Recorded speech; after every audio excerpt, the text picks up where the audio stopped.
এত সহজে হার মানব না, এটা তো আমি জানি। তবে আমার স্বপ্নটাকে বাস্তবায়িত করার জন্য আমার চলার পথে যতই কঠিন পরিস্থিতি আসুক না কেন, যতই বাধা বিপত্তি আসুক না কেন, আমি এগিয়ে যাওয়ার জন্য নতুন কোনো রাস্তার সন্ধান পাই না কেন, আমার লড়াই করার ক্ষমতা শেষ হয়ে যাক না কেন, তবুও আমি দাঁতে দাঁত চেপে লড়ে যাব।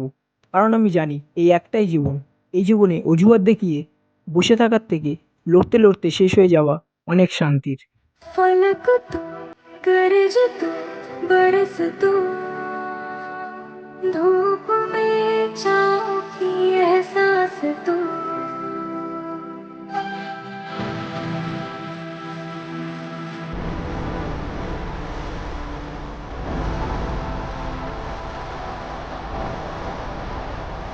जीत तू जान तू जहाँ तू